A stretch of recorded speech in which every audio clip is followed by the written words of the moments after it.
स्वागत है आप सभी का सिग्मा के ऑनलाइन क्लास में। और आज के इस क्लास में हम देखने वाले हैं अर्धचालक संधि डायोड तथा ट्रांजिस्टर की बात करेंगे, जिसमें पार्ट 3 का हम लोग जिक्र करेंगे। क्योंकि इसमें पहले हम लोग पार्ट 1 व 2 देख चुके हैं, जिसमें आप देखे थे।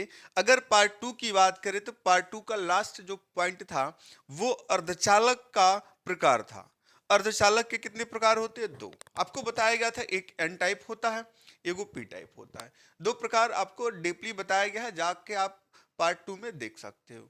आज हम उसके जस्ट आगे की बात करेंगे और इस चैप्टर का ये लास्ट पार्ट होगा।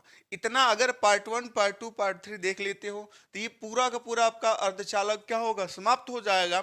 जो क्लास 12 बात करें, क्लास 12 का जितना सिलेबस है वो पूरा का पूरा कवर हो जाएगा। और इसमें अगर बोर्ड के एग्जाम में देखोगे तो कम से कम 3 से लेके 5 नंबर तक का क्वेश्चन बन सकता है। ठीक है, यानी कि 3 से 5 नंबर का क्वेश्चन सिर्फ एक चैप्टर से बनेगा, जो बहुत ही अच्छा कहलाएगा। ठीक है, फिजिक्स में ऐसा बहुत कम ही चैप्टर मिलेंगे जो इतने नंबर आपको अकेले दे दे। ठीक है, और छोटा भी चैप्टर है। तो चलो हम आज का अपना टॉपिक देखते हैं कि आज का हमारा टॉपिक क्या है। देखो, ये देखो, आज हम पढ़ेंगे यहाँ पे पीएन संधि डायोड। अभी हमने आपको बताया कि जो हम अर्धचालक की बात कर रहे थे वो दो प्रकार के होते हैं। आपको पहले बताया गया था, शुद्ध बताया गया था, फिर अशुद्ध बताया गया था, जिसको बाह्य अर्धचालक कहते हैं। और बाह्य अर्धचालक दो प्रकार के होते हैं, पी टाइप और एन टाइप। लेकिन आज हम देखेंगे पीएन संधि डायोड। तो पीएन संधि डायोड के लिए करोगे क्या? आप यहां पे पहले देखो, पीएन का मतलब क्या होगा, यानी कि सीधा सीधा स्पष्ट यहां से कह रहा, पीएन यानी कि एगो क्या होगा, पी टाइप सेमीकंडक्टर होगा। ठीक है, और दूसरा आपका क्या होगा, एन टाइप सेमीकंडक्टर। जब दोनों सेमीकंडक्टरों को आप मिला दोगे तो बना लेगा क्या, पीएन बना लेगा। क्लियर? देखो, हम पी टाइप सेमीकंडक्टर की बात करें, इधर वाला जो होता है ये आपका पी टाइप होता है। ठीक है, और इधर वाला जो होता है वो एन टाइप होता है। क्लियर? और इसमें देखते हैं कि जब हम पी टाइप सेमीकंडक्टर की बात करते हैं तो पी टाइप सेमीकंडक्टर में जो बहुसंख्यक वाहक होते हैं वो कोटर होते हैं। और एन टाइप जो सेमीकंडक्टर होता है उसमें बहुसंख्यक वाहक जो होता है इलेक्ट्रॉन होता है। तो इसमें जितने कोटर होते हैं उतने ही ग्राही आयन यानी ग्राही ऋणात्मक आयन होता है। तो अगर हम यहाँ पे बात करें तो ये ग्राही ऋणात्मक आयन है और ये भी आपका ग्राही ऋणात्मक आयन है। तो जितना इसमें ग्राही ऋणात्मक आयन उतना ही इसके क्या है, कोटर है। और यहां भी देखो, इसमें ग्राही ऋणात्मक आयन है, यानी कि ग्राही आयन है। ये आप कह सकते हैं, ये जो दिख रहा है पॉइंट, ये ग्राही आयन है। क्लियर? ये आप याद रखना, ग्राही आयन है। और ये जो पॉइंट है, ये जो सर्कल है, ये कोटर है, जिसको इंग्लिश में होल कहते हो। ठीक है, अब चलो, ये भी आपका क्या है, ग्राही आयन है। अब इसमें देखोगे, आगे इसको हम आगे बताएंगे। और इसमें जितने इसमें ग्राही आयन उतने ही कोटर होते हैं, या कह सकते जितने कोटर होते हैं उतने ही ग्राही आयन होते हैं। और इसमें क्या होते हैं जी, दाता आयन होते हैं, जो जिसको आप प्लस कहते हो। इसमें दाता आयन होगा। ठीक है, अब देखो, ये जितने जिसने दाता आयन होंगे उतने ही इसमें इलेक्ट्रॉन होता है। तो ये आपका दाता आयन है, इसमें इलेक्ट्रॉनों की संख्या उतनी ही होगी। अब देखो, थोड़ा ध्यान से समझना इस बात को। ठीक है, नहीं तो पूरा का पूरा कॉन्सेप्ट क्लियर नहीं हो पाएगा। ये जो आप कहोगे ये क्या है, आपका दाता आयन है। क्लियर? और इसको क्या कहते हो, इलेक्ट्रॉन कहते हो। ठीक है, चलो, यहां तक तो कोई बात नहीं। ठीक है, आगे बढ़ते हैं। अब देखें, इसमें एक चीज देखना, जैसे हम पीएन संधि डायोड की बात करें कि पीएन संधि किसको कहते हो, तो आप कहोगे कि पी टाइप सेमीकंडक्टर और एन टाइप सेमीकंडक्टर को एक दूसरे के समीप जब बिल्कुल सटा के रखते हो तो जो आपका डिवाइस बनता है उसी को हम लोग क्या कहते हैं, पीएन संधि डायोड कहते हैं। यहां पर डिफिनेशन भी लिखा गया है, पी टाइप अर्धचालक और एन टाइप अर्धचालकों को अत्यंत सटाकर रखने पर बने संधि को हम क्या कहते हैं, पीएन संधि डायोड कहते हैं। क्लियर? यहां तक तो बात समझ में आई कि जब दोनों को मिलाओगे तो क्या बनाएगा, पीएन संधि डायोड बनाएगा। और पीएन संधि डायोड जैसे ही बनाता है, जैसे ही पी टाइप सेमीकंडक्टर और एन टाइप सेमीकंडक्टर को एक दूसरे के समीप लेके आते हो तो यहां पे क्या होता है, ये कह सकते हो पी टाइप सेमीकंडक्टर का जो बहुसंख्यक आवेशवाहक है और इसका जो बहुसंख्यक आवेशवाहक है, यानी कि इसके कोटर इसके इलेक्ट्रॉन, दोनों में विसरण स्टार्ट हो जाता है और दोनों संधि की तरफ भागते हैं। और संधि कौन है, जहां पे ये मिल रहे हैं यही यही इसके क्या है, संधि है, तो इसको हम लोग क्या कहते हैं, जंक्शन कहते हैं, संधि। ये आपके क्या है, संधि है। ठीक है, तो ये देखो यहां पे क्या होता है, इसके कोटर इधर भाग रहे हैं और इसके इलेक्ट्रॉन इधर भाग रहे हैं। कोटर धन आवेश है, इलेक्ट्रॉन ऋण आवेश है, दोनों संधि पे जब मिलते हैं तो यहाँ पे क्या होता है, संधि पे मिलने के बाद ये दोनों क्या होते हैं, निरावेशित हो जाते हैं। और निरावेशित होने के बाद क्रियाएं क्या हो जाएंगी जी, निरावेशित होंगे। तो यहाँ पे कुछ हिस्सा यहाँ पे बचता है जहां पे क्या होता है, एन टाइप में इलेक्ट्रॉन नहीं रहते, सिर्फ धनावेश रहता है। और पी टाइप में कोटर नहीं रहते, सिर्फ ऋणावेश रहता है।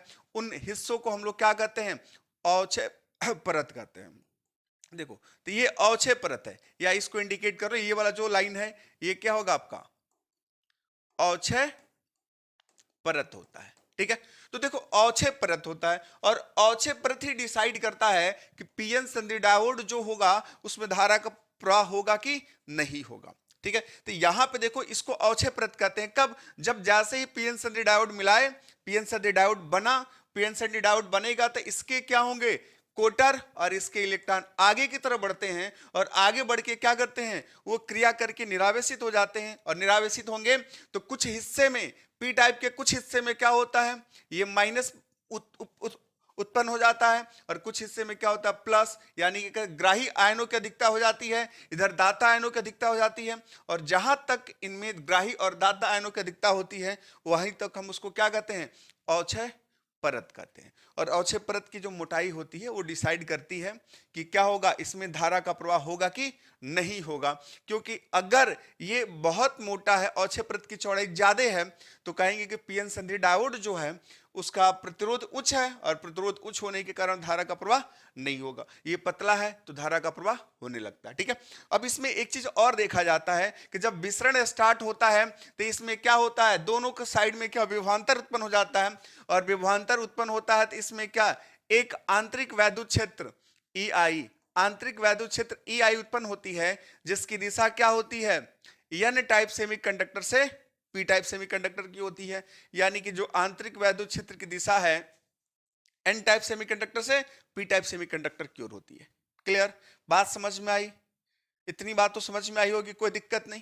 क्लियर, एक बार और रिपीट कर देते हैं, सीधा सा पीएन संधि डायोड का डिफिनीशन याद रखना है। तो क्या करोगे, पी टाइप सेमीकंडक्टर और एन टाइप सेमीकंडक्टर को जब मिलाओगे तो जो आपका संधि बनता है, संधि डायोड बनता है, उसी को आप क्या कहते हो, पीएन संधि डायोड कहते हो। अब चलो अगले टॉपिक पे चलते हैं, आप इसको नोट कर लो।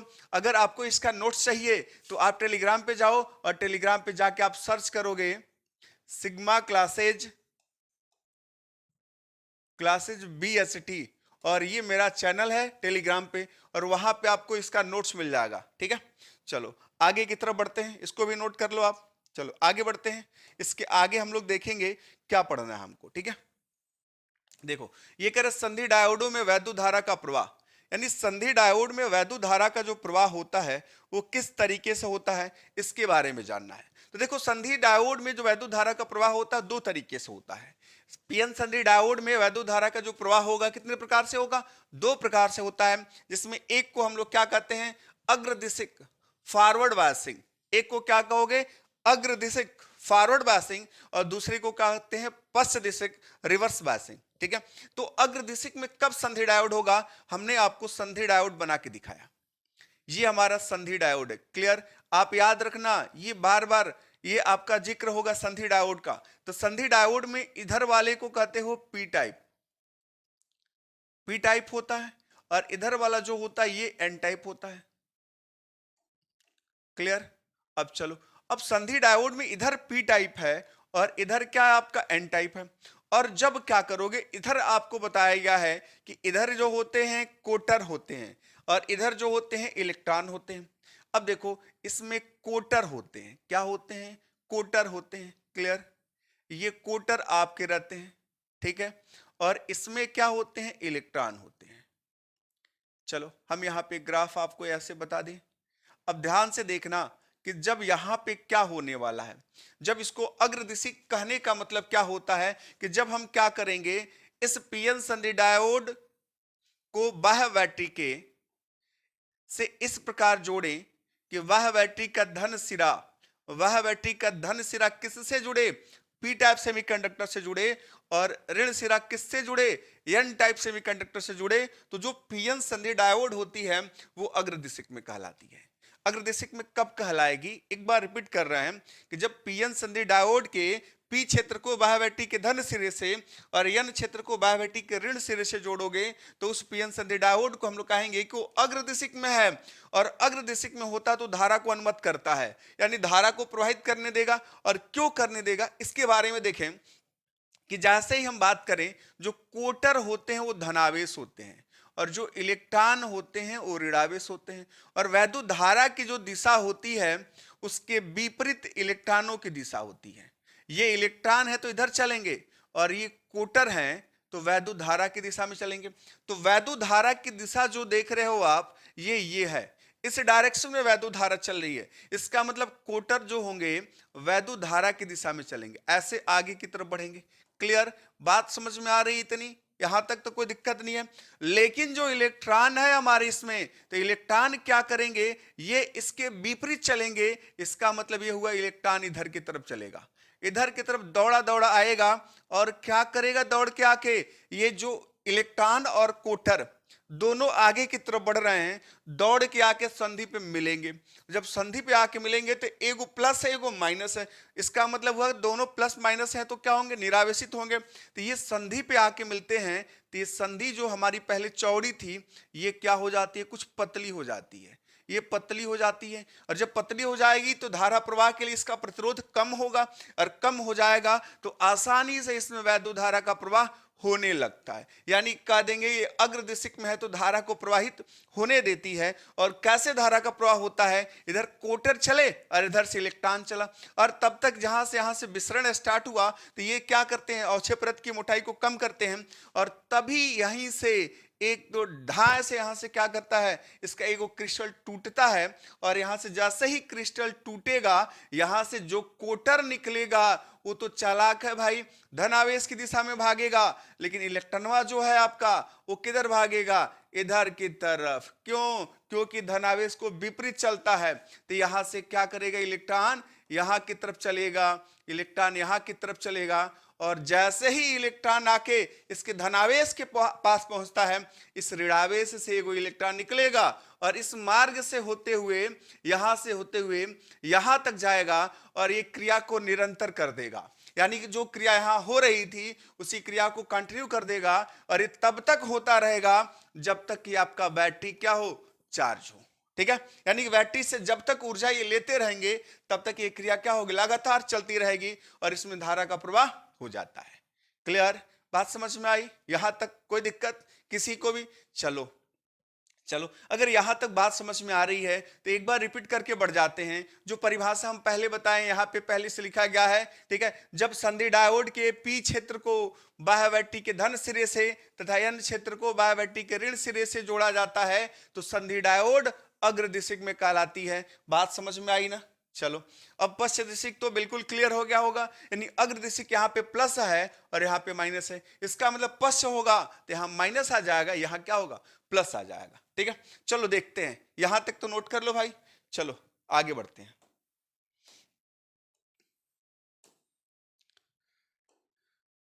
देखो, ये पश्चिम दिशिक की बात करने लगे। अब हम लोग पश्चिम दिशिक में क्या होगा, देखो पश्चिम दिशिक में हमने जो बताया कि जब संधि डायोड के पी क्षेत्र को बाह्य बैटरी के ऋण सिरे से और एन क्षेत्र को बाह्य बैटरी के धन सिरे से जोड़ोगे तो संधि डायोड हमारी क्या होगी, पश्चिम दिशिक में होगी, यानी रिवर्स बायसिंग में चली जाएगी। और जब रिवर्स बायसिंग में जाती है तो उसमें धारा का प्रवाह नहीं होता है, क्योंकि उसमें अवक्षय परत की चौड़ाई क्या होती है, बढ़ जाती है। अब बढ़ेगी क्यों नहीं भाई, यहां से देख लो। अब यहां से क्या करोगे आप, पी टाइप सेमीकंडक्टर यहां बना लो एक।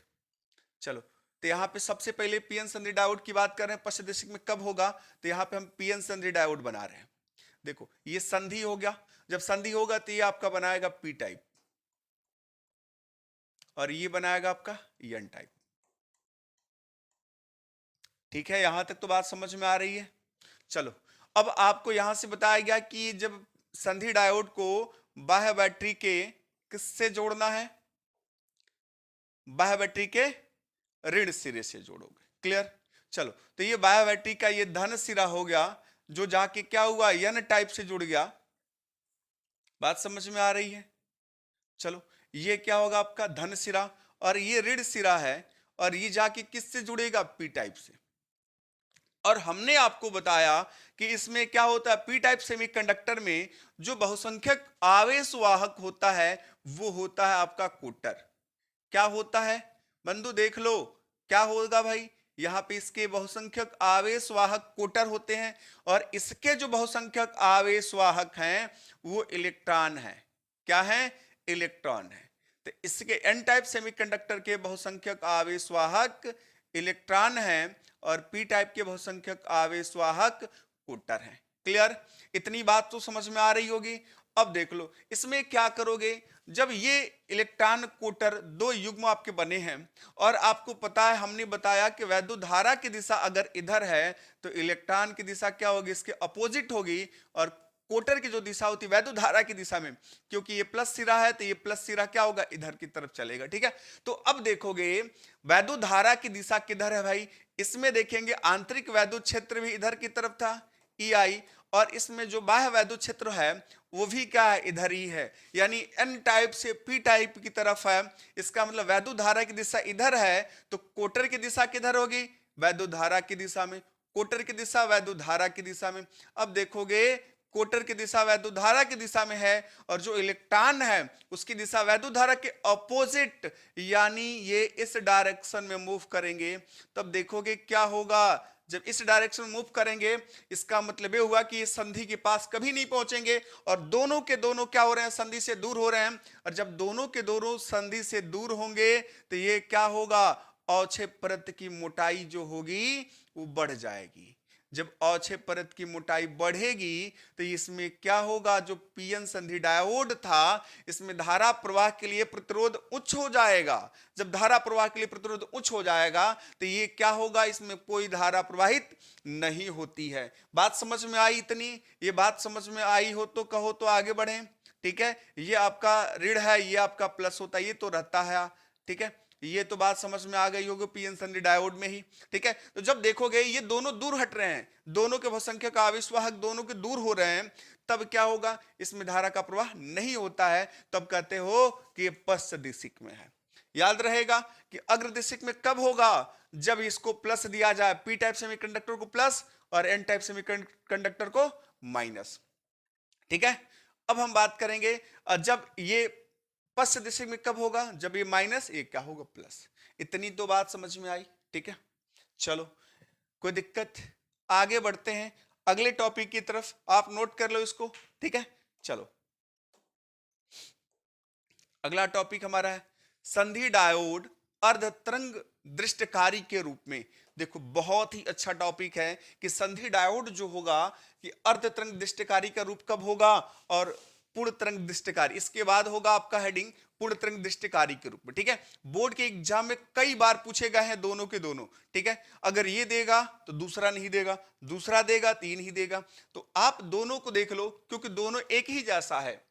तो पीएन संधि डायोड जो होता है ये हमारा अर्धतरंग दृष्टकारी का काम कब करता है।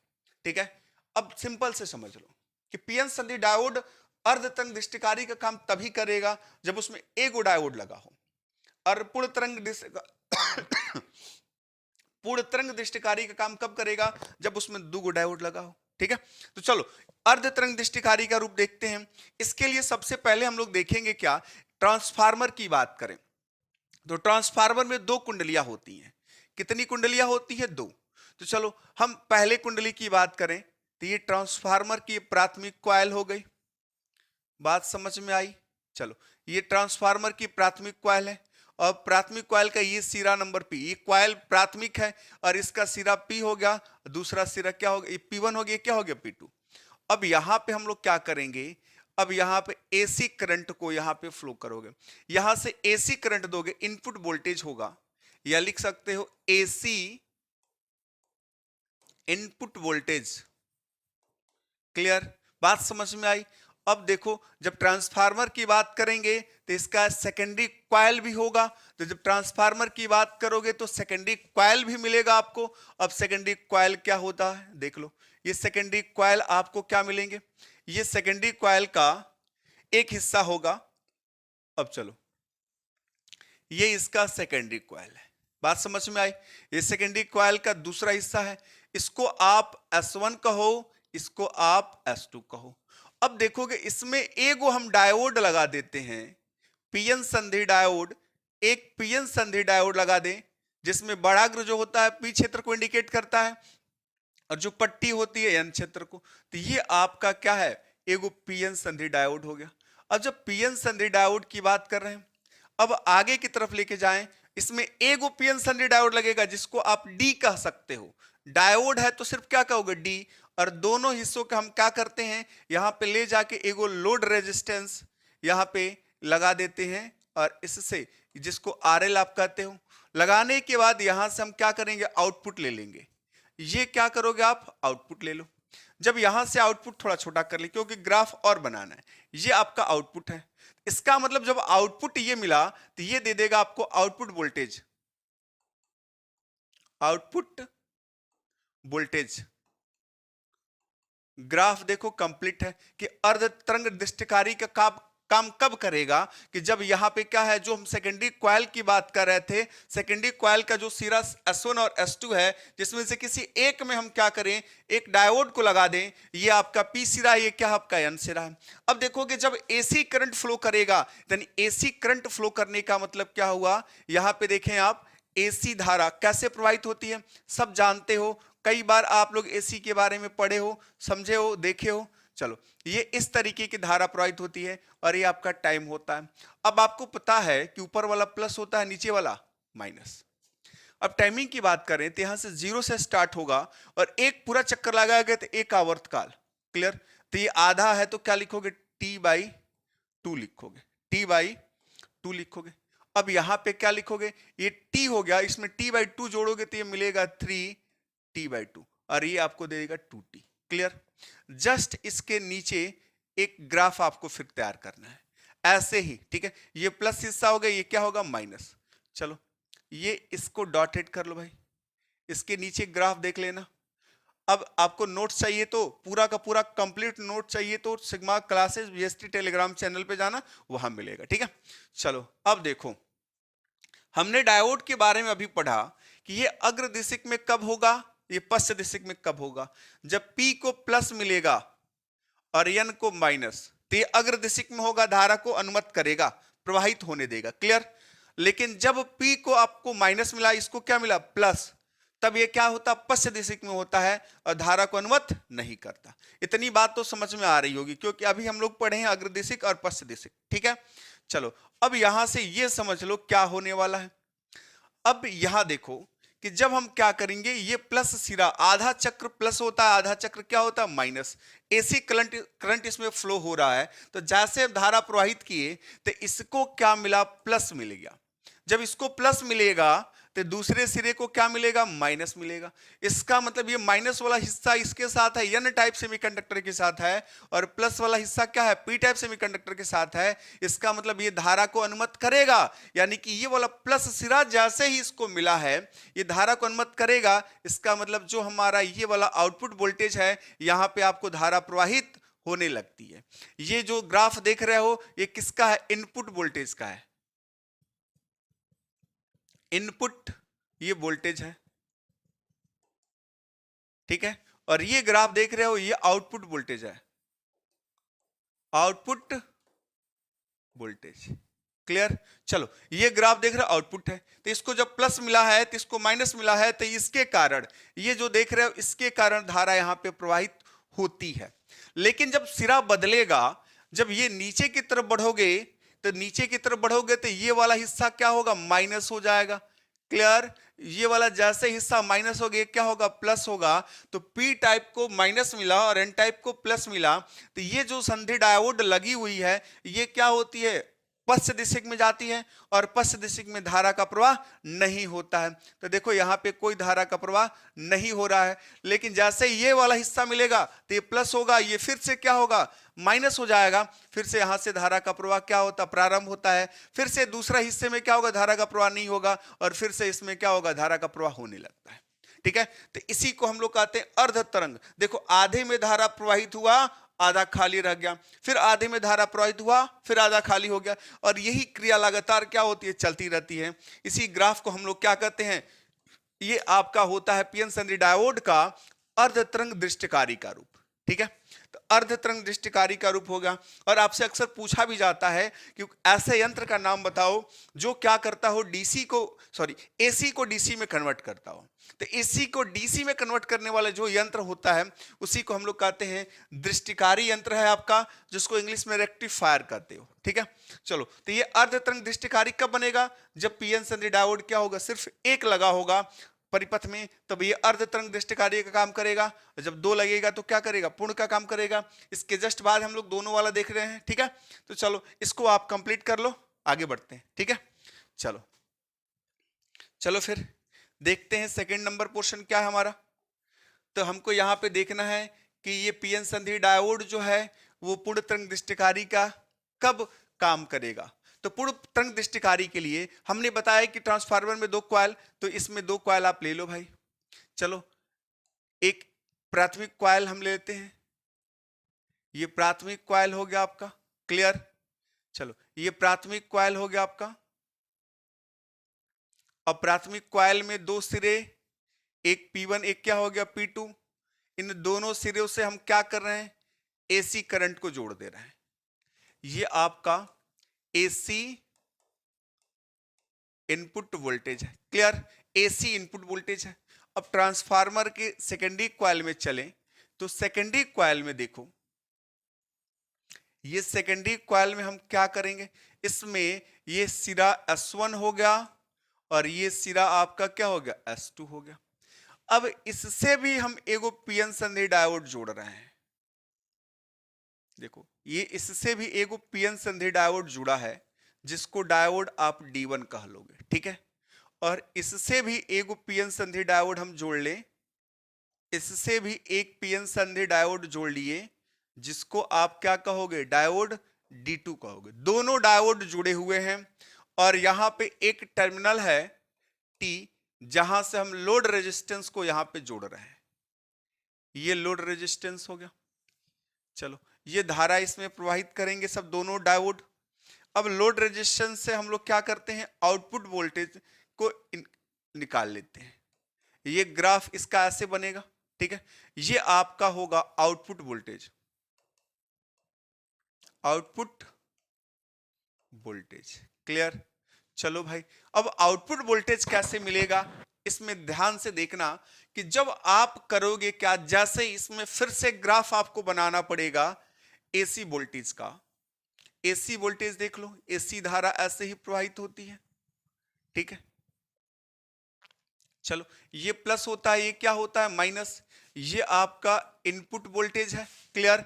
कोई कंफ्यूजन हो तो पूछना। यहाँ पे एक तरंगदैर्घ्य है, यानी कि एक पूरा चक्कर लगा तो आवर्तकाल T होगा, यहाँ पे T/2 होगा, यहाँ पे 3T/2 होगा और यहाँ पे 2T मिलेगा। आगे ऐसे ही बढ़ेगा। नीचे की तरफ भी ग्राफ तैयार कर लो आप। ये आउटपुट के लिए होगा, ऊपर की तरफ होगा तो प्लस होगा, नीचे की तरफ माइनस होगा। ये आपको देगा आउटपुट वोल्टेज दे देगा। अब देखो, इसको डॉटेड से मिला लो, पूरा का पूरा खाका पहले तैयार कर लो, क्लियर। दोनों को एक दूसरे के नीचे बनाओगे तो अच्छा होगा। चले, यहां तक देखें, यहां तक तो बात समझ में आ रही है। अब देखो, जैसे ही क्या करोगे, इसका प्लस हिस्सा इसको मिलेगा, इसको प्लस मिलेगा, तो हमने बताया नीचे वाले को क्या मिलेगा, माइनस। अब देखो, पीएन संधि डायोड का ये वाला हिस्सा P है और ये वाला हिस्सा N है। इसमें भी ये P है और इसमें क्या है, N है। तो P को प्लस मिला और इसमें P को माइनस मिला, तो ये जो होगा ये पश्च में जाएगा। इसके लिए ये पश्च में जाएगा और ये किस में जाएगा, अग्र में जाएगा। और जब ये अग्र में जाएगा यानी ये धारा को अनुमत करेगा। जब धारा को अनुमत करेगा, इसका मतलब ये धारा आपको मिल गई। ठीक है, ये तो धारा नहीं अनुमत कर रहा है, लेकिन ये तो किया ना। ये जब किया तो ये अग्र दिशक में है और इसके कारण इसमें क्या होता है, धारा प्रवाहित होने लगता है।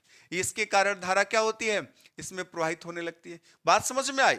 इसके कारण जब धारा, इसके कारण D1 के कारण धारा मिला, तो आप इसको क्या लिखोगे, D1 लिख लोगे कि ये जो धारा मिला है पहले क्या D1 के कारण मिला है। लेकिन जब क्या होगा, दूसरे आधे चक्र में जाओगे तो इसको क्या मिलेगा, माइनस मिलेगा, तो ये क्या होगा, पश्च में चला जाएगा, क्लियर। और जब इसको क्या मिलेगा, प्लस मिलेगा, तो ये चला जाएगा अग्र में, क्लियर है बात। जब ये अग्र में जाएगा इसका मतलब दूसरे चक्र के दौरान ये धारा भी देगा देगा तो इसको क्या लिख लोगे, D2 लिख लोगे।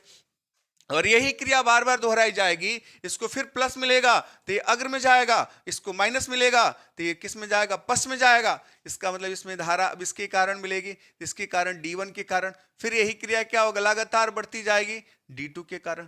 तो ये क्या होता है, पूर्ण तरंग दृष्टिकारी क्या रूप होता है, जिसको ये आपको डायरेक्ट करंट करते हो DC। ये देखो इसमें डायरेक्ट DC मिला, यानी कि ये क्या हुआ, प्लस प्लस प्लस, यानी कि माइनस में कभी नहीं गया और कहीं भी क्या आधा नहीं मिला, पूरा का पूरा मिला है। तो इसको आप क्या कहते हो, ये कहते हो पूर्ण तरंग दृष्टिकारी का रूप है। और पूर्ण तरंग दृष्टिकारी कब मिलेगा, जब परिपथ में क्या लगाओगे, दुगो डायोड लगाओगे। एक को हम क्या कर रहे हैं D1 और दूसरे को कर रहे हैं D2। बात समझ में आ रही है, कोई दिक्कत है? चलो यहां तक तो कंप्लीट। अब इसमें क्या है, अलग इस चैप्टर में थोड़ा बहुत और भी कुछ होगा, लेकिन अगर हम बोर्ड के पॉइंट ऑफ व्यू से देखें तो इसमें कुछ नहीं बचा है। जितना बताया गया है उसी के अंडर से ही क्या होगा, बोर्ड के क्वेश्चन बनते हैं, उससे बाहर के नहीं बनते हैं। ठीक है, तो आप तीनों के तीनों पार्ट्स को कंप्लीट कर लो, इससे ज्यादा कुछ नहीं बनेगा। एक बार और इसमें शॉर्ट नोट्स आपको दिया जाएगा, शॉर्ट करके बताया जाएगा। ठीक है, अगर उसको कंप्लीट कर लेते हो तो बोर्ड के एग्जाम में आपका 70 नंबर का मार्क्स आता है, 70 नंबर का क्वेश्चन पूछा जाएगा, तो 70 का 70 आप पूरा का पूरा कंप्लीट कर लोगे। यानी कि आपका प्रैक्टिकल का 30 नंबर का होता है, और प्रैक्टिकल में अच्छा करते हो, ठीक है, तो कॉलेज से आपको मिलता है 15 नंबर। अगर कॉलेज में आपका बिहेवियर बहुत अच्छा है तो ये आपको 15 नंबर दे देंगे लोग, और कॉलेज में आपका बिहेवियर नहीं अच्छा है तो ये अगर डाउन होगा, ये इंटरनल आपका अगर प्रैक्टिकल में नंबर कम होता है तो जो एग्जामिनर महोदय होते हैं वो भी कहते हैं कि कॉलेज में इसका बिहेवियर अच्छा नहीं है, तो वो भी नंबर कम दे देंगे, यानी कि 30 आपको नहीं मिल पाएगा। अगर ये वाला 15 नंबर कॉलेज से आपको बहुत अच्छा नंबर मिल जाता है तो एग्जामिनर महोदय आएंगे तो वो भी संभावना, अगर अच्छा आपका वाइवा गया तो ये भी आपको 15 नंबर दे के जाएंगे, तो ये आपको 30 नंबर तो मिल ही जाएगा। ठीक है, तो ये कई हिस्सों में डिवाइड रहता है 30 नंबर, वो आपको अलग बताया जाएगा। लेकिन आप अपने थ्योरी पे ध्यान दें, थ्योरी आपका 70 नंबर का है, ज्यादा नंबर देता है, और थ्योरी जिसका अच्छा होगा प्रैक्टिकल भी उसी को अच्छा, प्रैक्टिकल में भी उसी का अच्छा होता है, क्योंकि थ्योरी पढ़े रहोगे तभी तो वाइवा में नंबर आपको मिलेगा ना। चलो इतना कंप्लीट करो।